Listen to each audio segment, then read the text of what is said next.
إن الحمد لله نحمده ونستعينه ونستهدي ونستغفره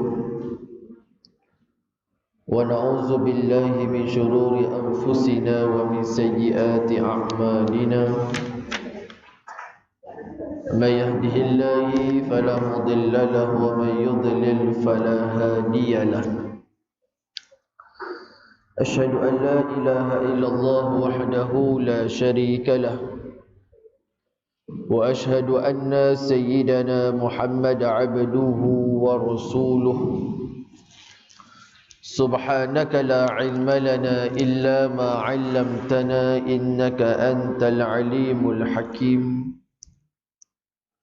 رب اشرح لي صدري ويسر لي أمري واحلل عقدة من لساني يفقه قولي يا معلم الحكمة علمنا يا معلم الحكمة علمنا يا معلم الحكمة علمنا وذكرنا ما نسينا وعلمنا ما جهلنا اللهم أخرجنا من ظلمات الوهم وأكرمنا بنور الفهم وافتح علينا بمعرفة العلم وسهل أخلاقنا بالحلم وجعلنا ممن يستمعون قولا فيتبعون أحسنه وصلى الله على سيدنا محمد وعلى آله وصحبه أجمعين أما بعد.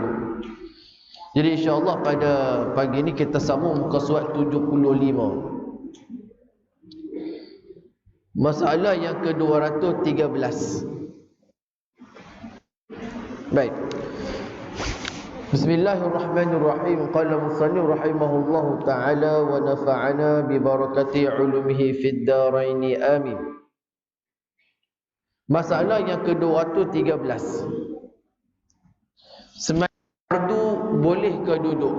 Baik, kata Imam Nawawi dalam syarah Sahih Muslim, dan adapun bermula sembahyang fardu, maka bahawasanya sembahyangnya hal keadaannya duduk serta kuasanya atas berdiri, nescaya tiada sah sembahyangnya.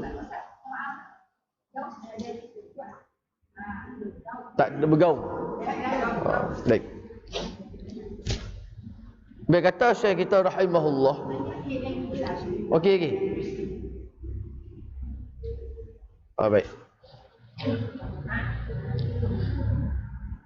Baik, dalam syarah Sahih Muslim, dengar tak? Dengar tak? Dengar? Oh, belakang tak dengar? Oh. Baik.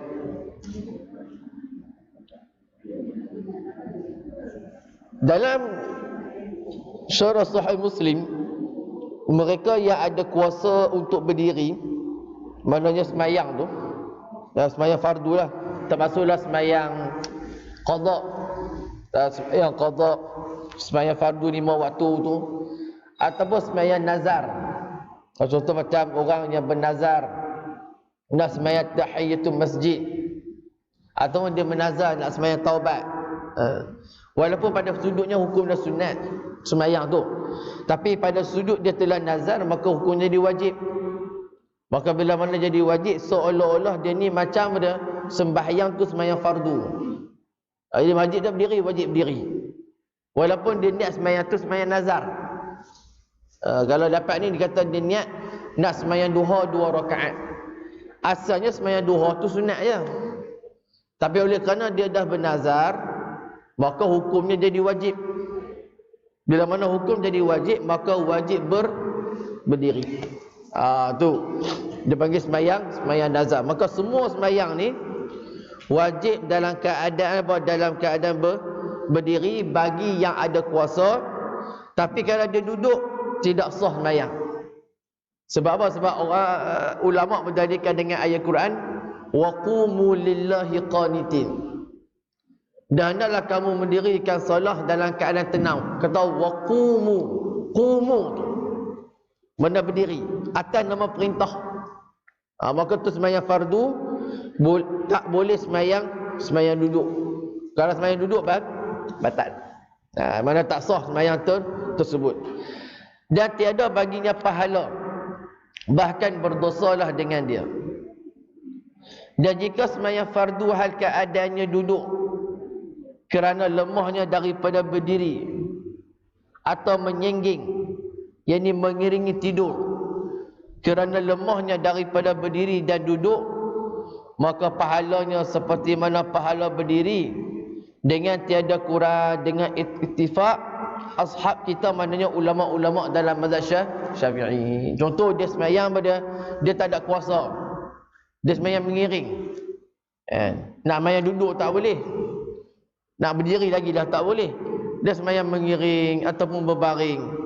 Jadi macam mana kadar pahala tu? Ittifaq ulama dalam mazhab kita Syafi'i, pahalanya seperti mana pahala berdiri.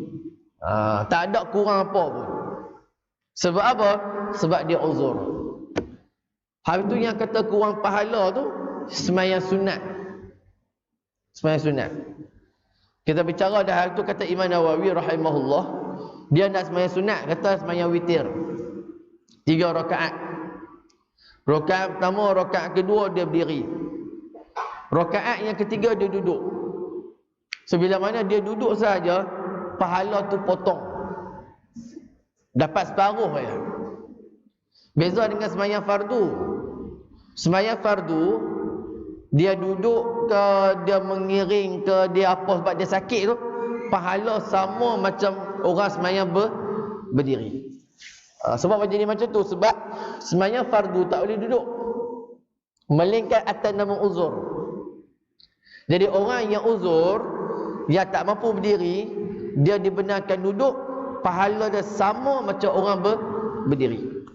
Tu kata ittifaq ashab kita, maknanya ulama-ulama dalam mazhab kita Syafi'i. Baik, maka ta'yinlah tanggungnya hadis pada memperbahagi dua akan pahala sembahyang itu, ialah atas mereka yang sembahyang sunat, atau kata Imam Nawawi, hal keadaannya duduk serta kuasanya atas berdiri. Inilah tafsil mazhab kita Syafi'i. Jadi kata Imam Nawawi, yang kata pahala tu potong jadi separuh tu sembahyang sunat, bukan sembahyang fardu. Tu tafsir, mana huraian dalam mazhab kita Syafi'i. Baik, dengan dia ada juga berkata jumhur pada tafsir ini hadis.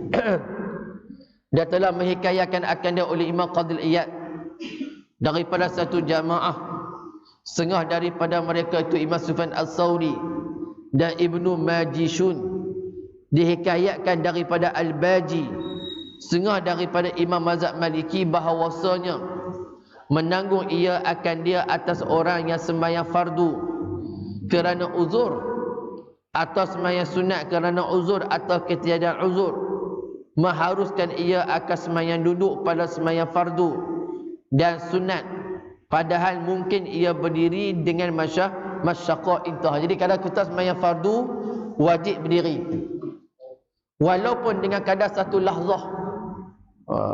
Mana dia tahan kat kabir tu ya berdiri, kemudian tak larat baru dia duduk. Mana berdiri dalam sembahyang ni hukum dia wajib, tak ada alasan. Kalau dia kena berpaut, dia paut dulu. Dia sembahyang dekat dinding, dia pegang tu takbir Allahu Akbar, baru dia duduk. Itu cara dia. Dalam atas kitab Muniyatul Musalli, kalaulah dia boleh upah orang untuk pegang dia masa dia berdiri tu, dia kena upah. Sebab tahap itu ulama nak kata apa dia? Nak kata sembahyang fardu ni wajib berdiri. Kita uzur mana? Kita uzur. Tapi pada sudut wajib berdiri, walaupun dengan kadar satu lahzah. Satu lahzah mana? Satu saat. Kita nak sembahyang ni kan, kita kata dekat sebelah kita, pegang aku Ustaz, aku nak takbir. Dia pun pegang lah kita, dia pun takbir, kemudian baru dia duduk. Jangan ambil kursi terus duduk, batas sembahyang. Ambil kursi, tak terus duduk. Takbir dalam keadaan duduk, takbiratul ihram tu batal. Sebab apa batal? Sebab syarat takbiratul ihram mesti berdiri walaupun satu saat. Satu lahzah. Itu cara dia. Bukan ambil kursi, seret kursi, letak dalam sah dia pula duduk. Tu bukan dia lah. Tu kalau buat macam tu batal. Confirm batal. Sebab apa batal? Sebab tak menepati syarat. Syarat apa dah? Syarat qiyam tersebut. Baik. Kemudian masalah 214.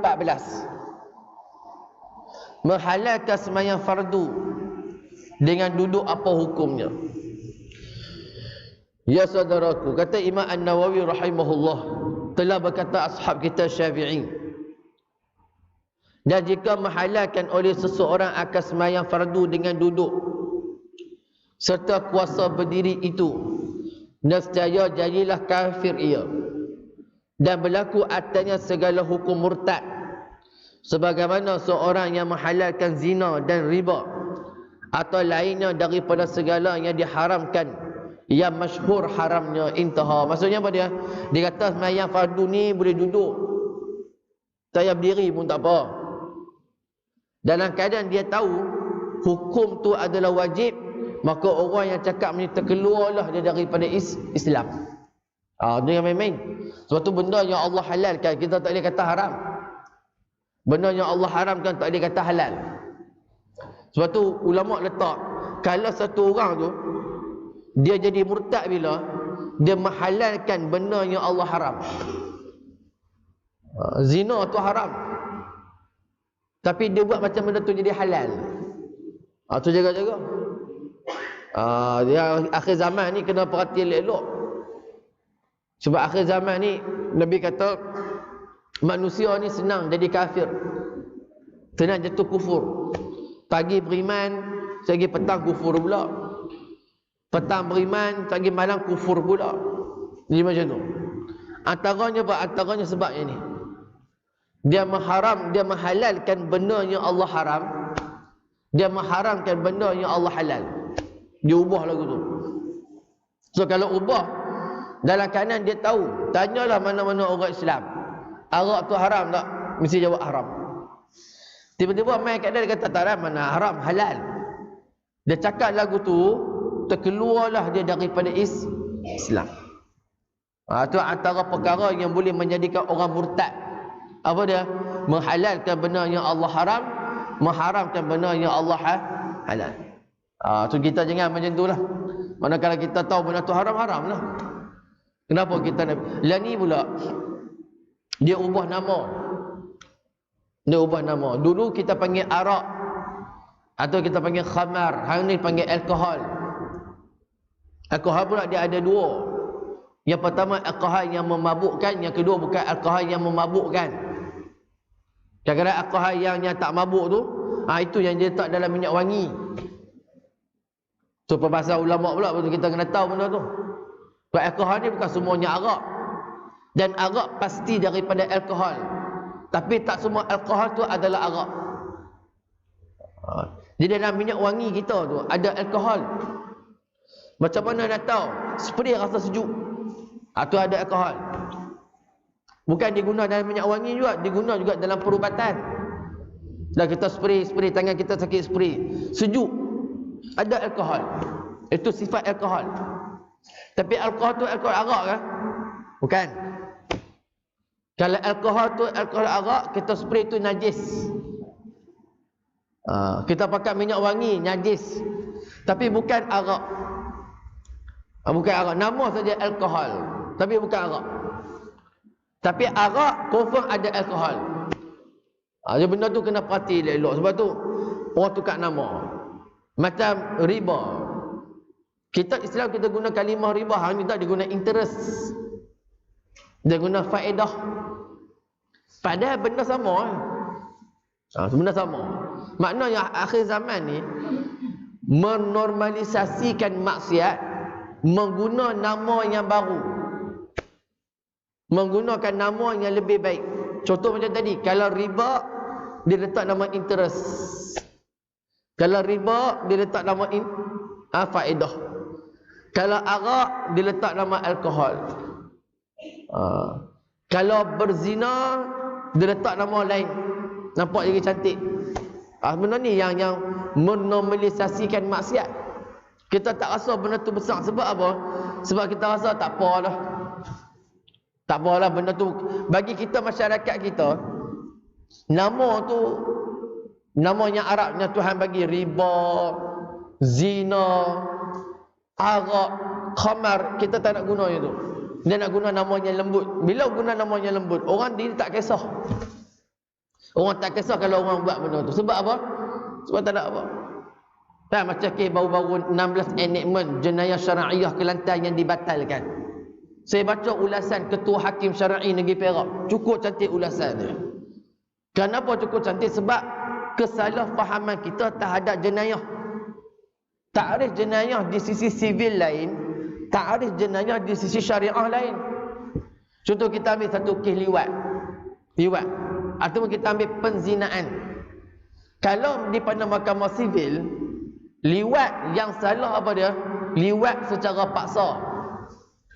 Mana satu orang meliwat satu orang dengan secara paksa, maka dia boleh dihadapkan, dikenakan undang-undang.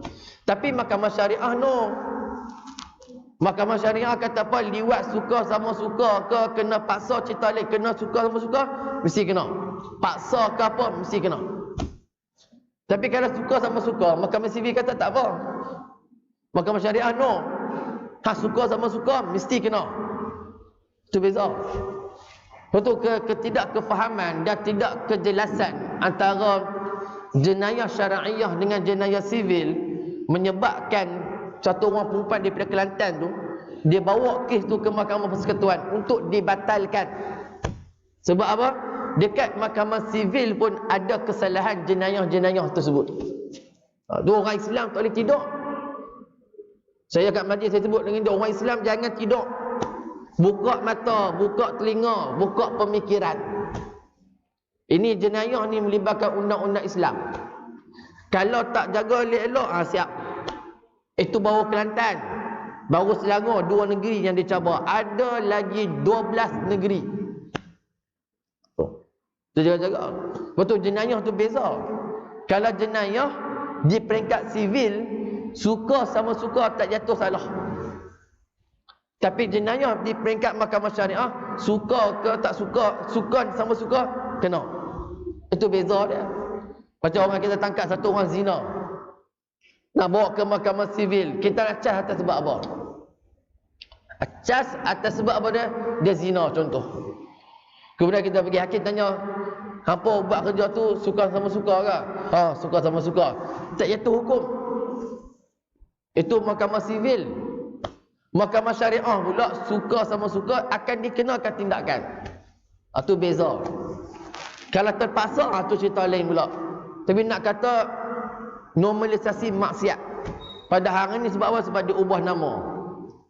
Ubah-ubah nama ni yang kita lihat pada hari ini, orang jadi biasa dengan maksiat. Biasa dengan maksiat. Jadi benda-benda ni lah yang kena jaga akhir zaman. Sebab tu apa yang Allah haramkan, jangan kata benda tu halal seolah-olah kita sokong. Contoh macam baru-baru ni ada satu orang kes yang ditangkap sebab terlibat dengan aktiviti-aktiviti yang tak bermoral. Kena tangkap, cas dekat mahkamah. Dia kalau pergi berjalan mana-mana, orang pakai tangkap gambar. Padahal kawan ni terlibat dengan aktiviti penzinaan. Tapi orang sanjung, orang angkat. Tuh. Kita takut tindakan kita tu seolah-olah menghalalkan perbuatan maksiat yang dia buat. Contoh, kita tahu dia pencuri, dia perampok, dia mai kita sambut dah. Tangkap gambar, salam, peluk, cium. Padahal dia baru merompak tadi. Kita takut tindakan kita tu seolah-olah menghalalkan perbuatan maksiat dah. Tu jaga-jaga. Tu dia bagi normalisasi. Dia tak jadi masalah dah hari ni. Itu cerita Malaysia pada hari ni lah.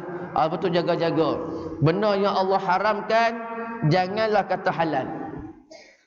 Apa yang Allah haramkan cukup jelas dalam Quran, cukup jelas dalam hadis. Jangan ubah.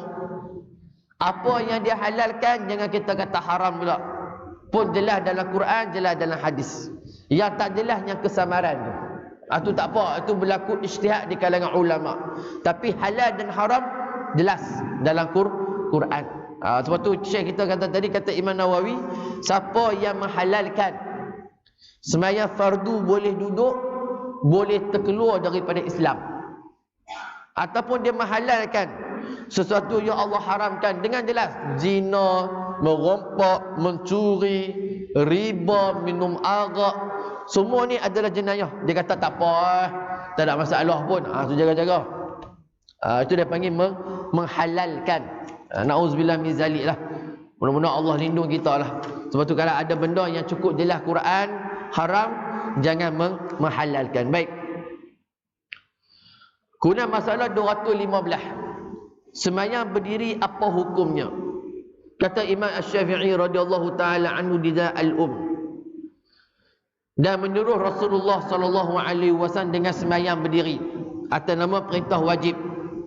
Dan kata Imam Syafi'i radhiyallahu taala anhu, dan apabila dikhitabkan akan dia dengan segala fardu akan mereka yang kuasa akan dia, maka apabila adalah seseorang itu kuasa berdiri sembahyang, nescaya tiadalah harus melainkan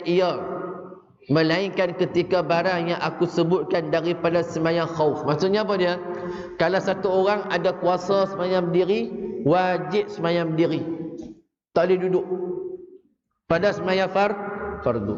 Kalau duduk macam mana? Sembahyang batal. Sembahyang batal. Kecuali sembahyang syiddatul khauf, sembahyang dalam keadaan takut, tu boleh duduk.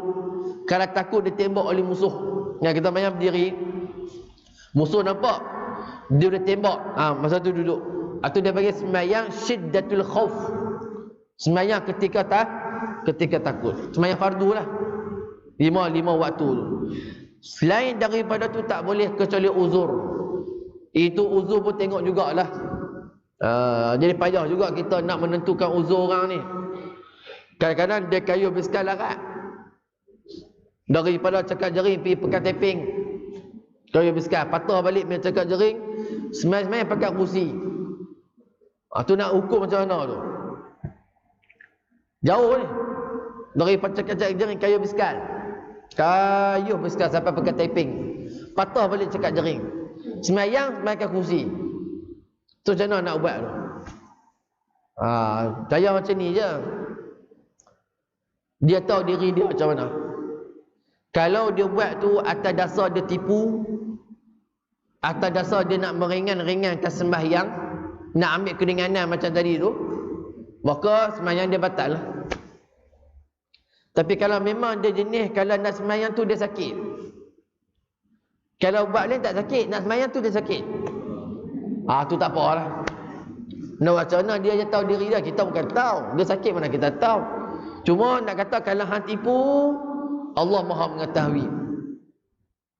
Ada orang jenis lagu tu, dia pukul asar seorang, dia kayu biskal, daripada pukul asar tu pekat teping. Sebab saya jumpa dia pekat teping, naik biskal, patah balik ke pukul asar. Semayang ni angkat kursi tu, bukan seret, angkat, letak, duduk takbir. Nak cakap apa kat orang ni tu? Jadi memang ada orang jenis lagu tu. Tak apalah, kita kata tak ada masalah. Tapi kalau tipu, Allah tahu. Dia tahu kita mampu ke, kita tak mampu ke, dia tahu. Sebab tu saya kata kursi-kursi ni zaman baru main ya. Dulu mana ada orang main atas kursi, main duduk bawah. Lah ni ada satu orang budak saya mengajak dekat satu tempat. Budak umur 12 tahun, ambil tingkatan mungkin belasan tahun dah. Sebenarnya pakai kursi, duduk sebelah saya. Habis bagi salam tu, habis doa saya kata, kenapa pakai kursi? Dia kata tengok pakcik-pakcik pakai kursi. Lah, pakcik ke? Itu tak apalah, pakcik tu uzur. Sihat wa'afiat ni. Dia kata tak boleh. Mana boleh? Kursi ni untuk dia syok ni orang pakai kursi. Orang yang pakai kursi tak boleh. Sebab tu ya, kena tengok. Itu pun pakai kursi pun untuk apa? Adakah digunakan untuk sujud ke, duduk antara dua sujud? Kalau guna hak tu, hak tu saja boleh. Kata nak duduk atas kursi masa baca Fatihah tak boleh. Nak kata duduk atas kursi masa rukuk tak boleh. Dia guna untuk apa? Sujud dengan duduk antara dua sujud. Hak tu je boleh. Hak dia tak boleh.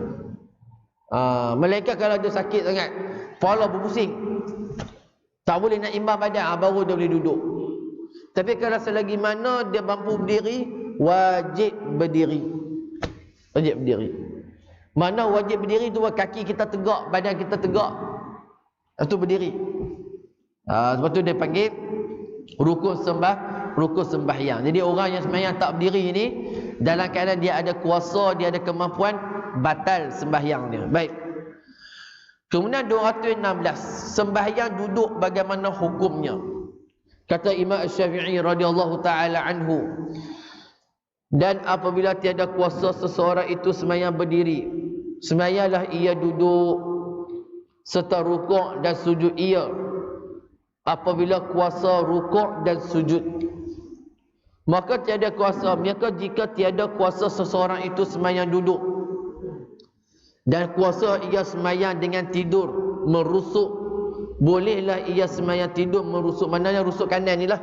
Contoh ni kiblat, kaki dia belah mana, badan melintang gitu. Tu mana rusuk belah kanan. Baik.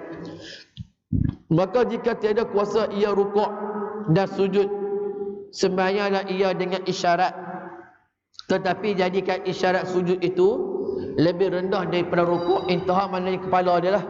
Jadi kita tak benarlah sembahyang sampai macam tu. Tapi kalau kita jaga orang sakit kan, dia tak boleh nak mengiring, bagi dia menelentang. Cuma sunat ambil bantai, letak kat bawah ni, dada, dekat kepala. Bagi di kepala dia tu atas sikit, supaya kepala tu menghadap ke arah kiblat. Lunjuk kaki tu arah kiblat, semua arah kiblat. Dada dia arah kiblat, kaki dia arah kiblat. Ambil bantal tu bagi tinggi sikit, bagi kepala tu terangkat, untuk dia sembahyang. Kalau kata hospital, tarik pula dia pusing tu. Pusing, bagi naik sikit. Sembahyang kena sembahyang juga. Sembahyang memang kena sembahyang, tak ada alasan kan. Selagi mana dia hidup, akal masih lagi berfungsi, wajib sembahyang. Tapi dengan syarat tadi lah. Kalau tak mampu buat benda-benda yang kita sebutkan tadi, sampai kata apa pun dah tak mampu dah, nak menentang pun tak boleh, nak baring pun tak boleh, nak apa dah, maka sembahyanglah dengan hati dia. Dengan hati. Sampai dengan kelopak mata pun boleh. Kelopak mata kita ni, Ustaz, maka kelopak mata dia pun tak bergerak lah. Bukan dia mati, tapi memang dia uzur sangat. Maka sembahyanglah dengan hati dia. Jadi Allah, mudah-mudahan Allah Ta'ala tak jadikan kita macam itulah. Paling tidak kita sembahyang dapat sempurna dalam kehidupan kita. Allah ambil kita pun sembahyang dalam keadaan sempurna. Baik. Masalah 217, sembahyang sakit belakang, bagaimana sembahyangnya? Kata Imam Syafi'i radhiyallahu ta'ala anhu, maka apabila ada di belakang seseorang itu penyakit yang tiada menegahkan akan dia berdiri dan menegahkan oleh rukuk, nescaya tiadalah memandai akan dia oleh ketiadaan berdiri, maka wajib dia berdirilah sebab dia mampu berdiri, dan memadai akan dia bahawa tunduk sekadar kuasanya kepada rukuk. Mana sakit belakang ni kan, rukuk mesti badan kita bengkok, tulang belakang tu. Tu dia panggil rukuk. Tapi kawan dia sakit belakang, jadi dia rukuk sekadar kemampuan saja. Tak sampai tahap macam ni pun tak apa, dia sikit je. Sebab apa? Belakang ni sakit. Baik. Maka jika tiada kuasa tundukkan dengan belakang, bolehlah bongkokkan leher sahaja atas kadar kuasa. Kalau sakit memang betul ni, dia tunduk leher je lah. Tunduk je. Kalau ikutkan memang tak sah. Leher ni dia bukannya tulang belakang. Tulang belakang kita ni, belakang kita ni lah. Syarat mesti turun macam tu. Tapi masalah dia sakit, satu belakang sakit. So dia buat apa? Tunduk kepala je. Kepala tu. Itu penting. Sebab apa? Sebab sakit bahagian belakang. Tapi kalau tak sakit, dia kena tunduk habis. Itu sempurna rukuk. Sempurna rukuk. Baik. 218. Sembahyang bertolong dengan bertalakan bagaimana hukumnya. Kata Imam Syafi'i radhiyallahu taala anhu, maka jika tiada kuasa seorang yang sakit belakangnya atas rukuk dan sujud, melainkan dengan bertolong bertalakan atas sesuatu, mana bersandar dan sebagainya, bolehlah ia bertalakan atau bersandar atasnya dengan betulnya atau pada sebelahnya, kemudian rukuk ia, kemudian bangun ia, kemudian sujud ia. Kalau dia pegang dinding kan, pegang dinding. Kalau dia ujung lah. Kalau dia nak berdiri tak boleh. Dia nak kena sandar kat dinding, sandar dekat dinding. Itu lebih baik. Dan jika tiada kuasa sujud, bolehlah ia duduk dengan isyaratkan sujud akan sebagai isyarat. Dan jika kuasa sujud atas pelipisnya dan tiada kuasa atas dahinya, hendaklah tundukkan kepala kemudian sujud ia atas pelipisnya. Pelipis bahagian ni ya, sini.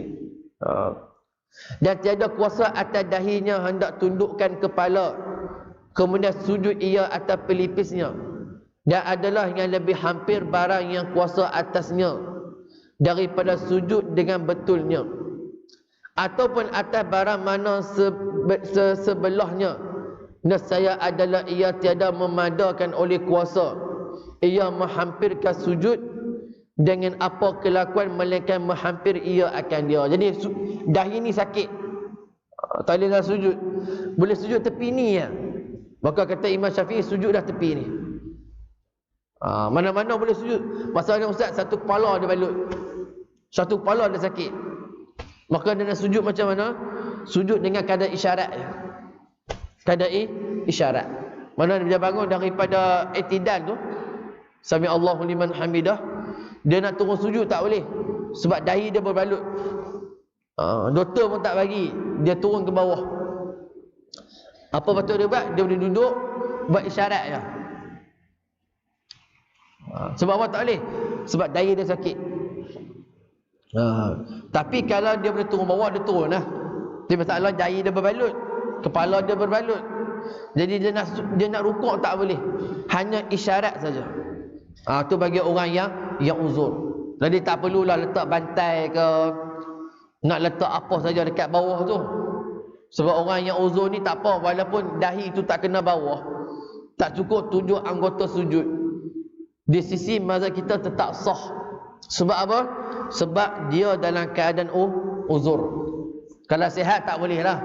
Kalau sihat wajib 7 anggota tu berada dekat bawah.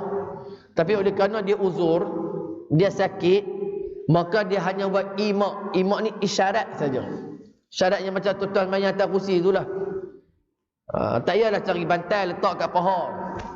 Sebab apa? Sebab nak bagi juga dahi tu sujud, tak payah. Tak perlu buat. Tak perlu buat macam tu. Hatta nak letak tangan ke bawah pun tak payah. Kan ada mayat atas kursi, dia nak sujud, tangan dia letak bawah lagu tu, pun tak payah. Sebab apa? Sebab ketika tu dia hanya wajib isyarat. Dalam bahasa Arab dia panggil imak. Imak ni mana isyarat saja. Tu dalam bagi orang yang uzur. Bagi orang yang tak uzur tak boleh lah. Dia kena semayang macam biasa. Masalah 219. Berdiri atas kadar rukuk, sahkah sembahyang? Kata Imam Syafi'i radhiyallahu taala anhu, dan jika kuasa seseorang yang sembahyang itu atas rukuk dan tiada kuasa atasnya berdiri betul, nescaya adalah pada berdiri betulnya itu rukuk. Maka apabila rukuk ia merendahlah ia daripada kadar berdirinya, kemudian sujudlah ia. Dan jika tiada kuasa semayang melainkan bertelentang, semayanglah bertelentang, mengisyaratlah ia dengan anggotanya akan sebagai isyarat. Maksudnya apa? Mengisyaratkan ia akan angguknya akan sebagai isyarat. Jadi dia berdiri ni macam tu, dia sakit belakang, Nak berdiri sangat tak boleh, dia kena bongkok. Tak apalah. Cuma nanti kalau dia nak rukuk, dia rukuk bawah sikit daripada kadar dia berdiri tadi. Kan dia berdiri tu bongkok. Jadi dia nak rukuk bawah sikit. Itu cara dia bagi orang yang uzur dah. Kalau orang tak uzur, macam wajib macam biasa. Kalau dia semayang dalam keadaan bertelentang, mana berbaring, isyarat dengan angguk. Mana dia rukuk tu dengan kepala je, dengan kadar sikit. Kemudian habis sujud pula, dengan kadar anggukan ke kepala sahaja. Ni kalau kita nantilah, tak tahulah Allah uji kita sakit nanti, tak tahulah, ni dah cara dia. Sebab tu kita mengaji bab semayang sakit ni, bukan kita tak hadapi. Kalau kita hadapi, ni lah cara dia. Sebab tu kadang-kadang mengaji ni, mengaji lama dah, beramal tu belum tentu. Sebab apa? Sebab masalah fiqh ni, kalau kita mengaji, kita tahu hukum ni bila mana jadi kat kita. Macam ni kan, mengaji masa sakit ni kan, lah ni kita duk sihat lagi. Nanti satu hari Allah uji kita dengan sakit, kita nak semayang, baru dia main semua ni.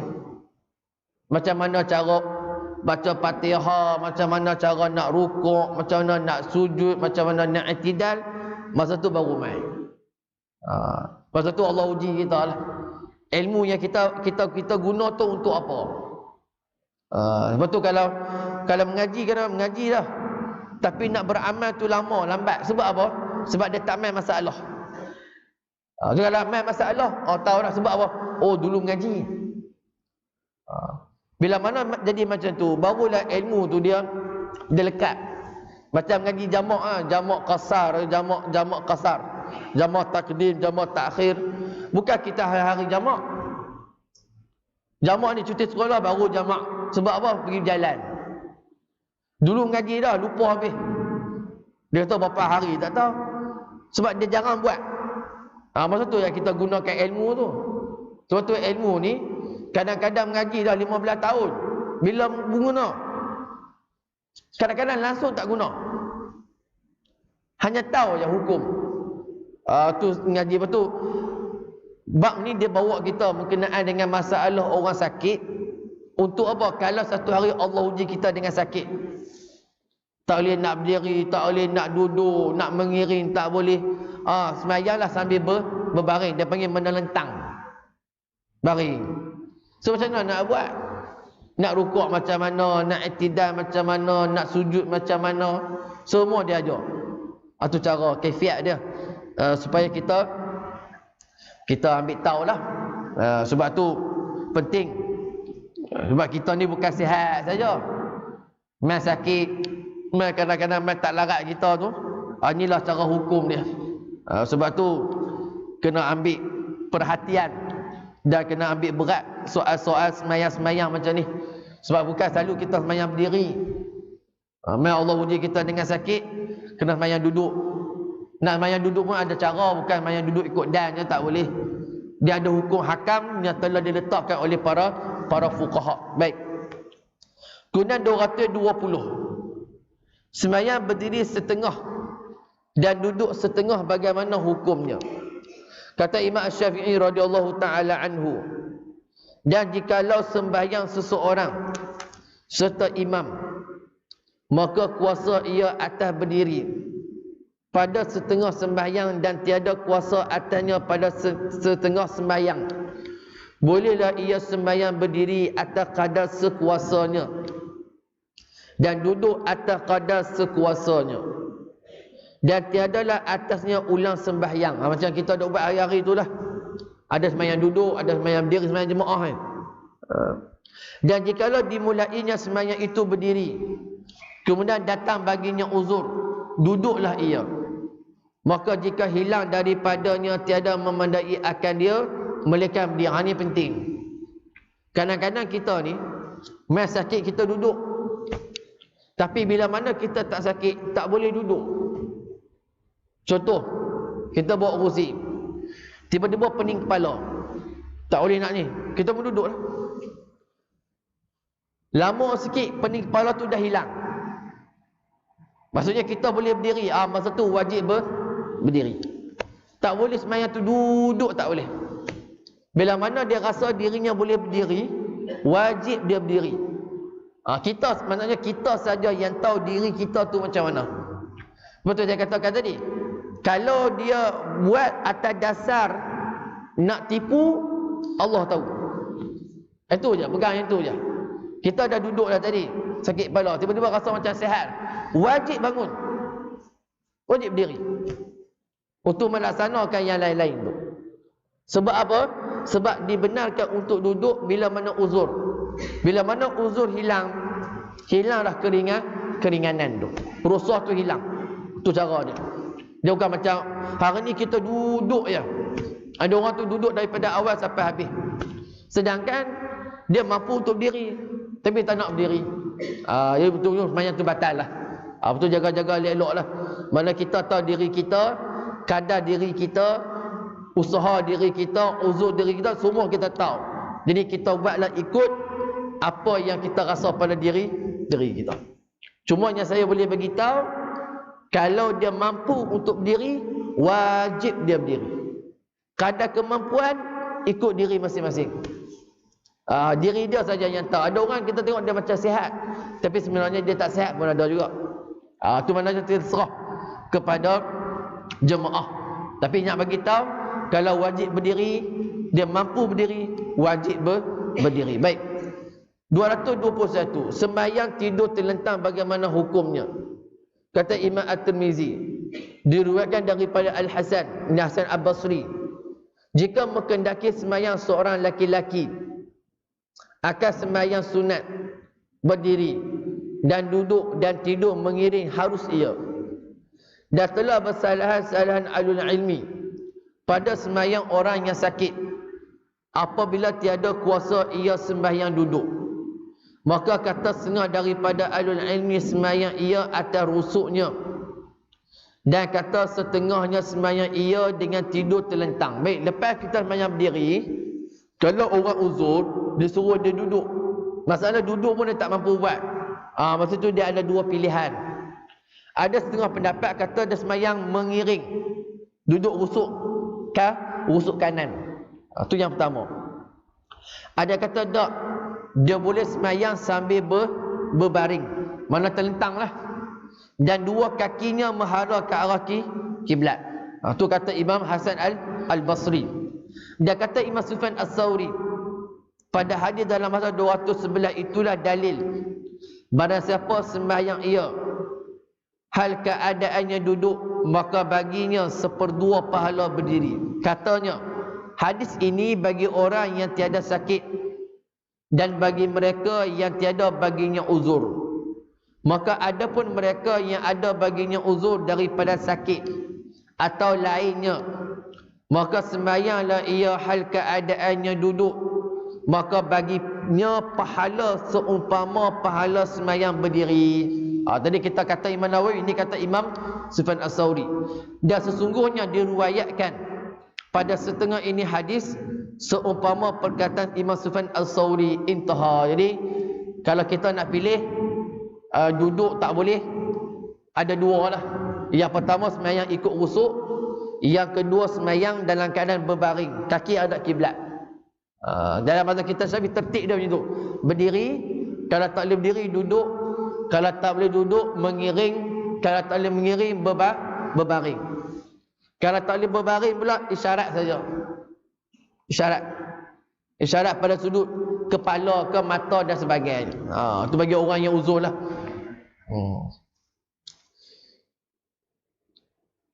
Habis bab tu, kemudian kita akan sambung bab majaa fi rajuli yatatawwa'u jalisan. Wallahu a'lam. Ada soalan?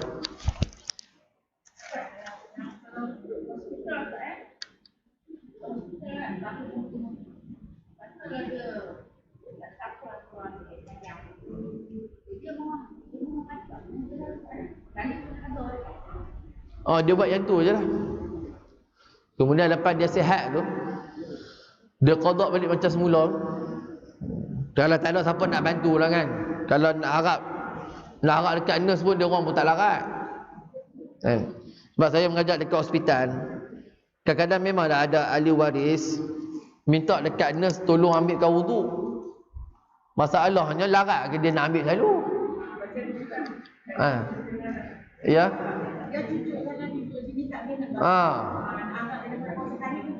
Dia buat kerja banyak. Yang kedua, kawan tu pun kaki menyebar juga. Itu macam mana kan. Sebab tu saya kata kalau ahli waris boleh tolong ambil pun cantik juga kan. Kita makan waktu zuhur tu kan, waktu lawat tu pukul 12.30 sampai pukul 2 tu kan. Katalah kat ni ayah nak semayang tak? Kalau ayah nak semayang, kami nak tolong ambil wuduk. Anak kata ayah ambil tu tak apalah kan. Tapi kalau wire dah selerat dengan wire sana wire sini, payah kita nak ambil wuduk kat dia. So kata ayah semayang lah. Dan kita semayang macam mana? Semayang hormat waktu je lah. Nanti kalau Allah panjangkan usia dan larat ada apa, qadaklah pelan-pelan.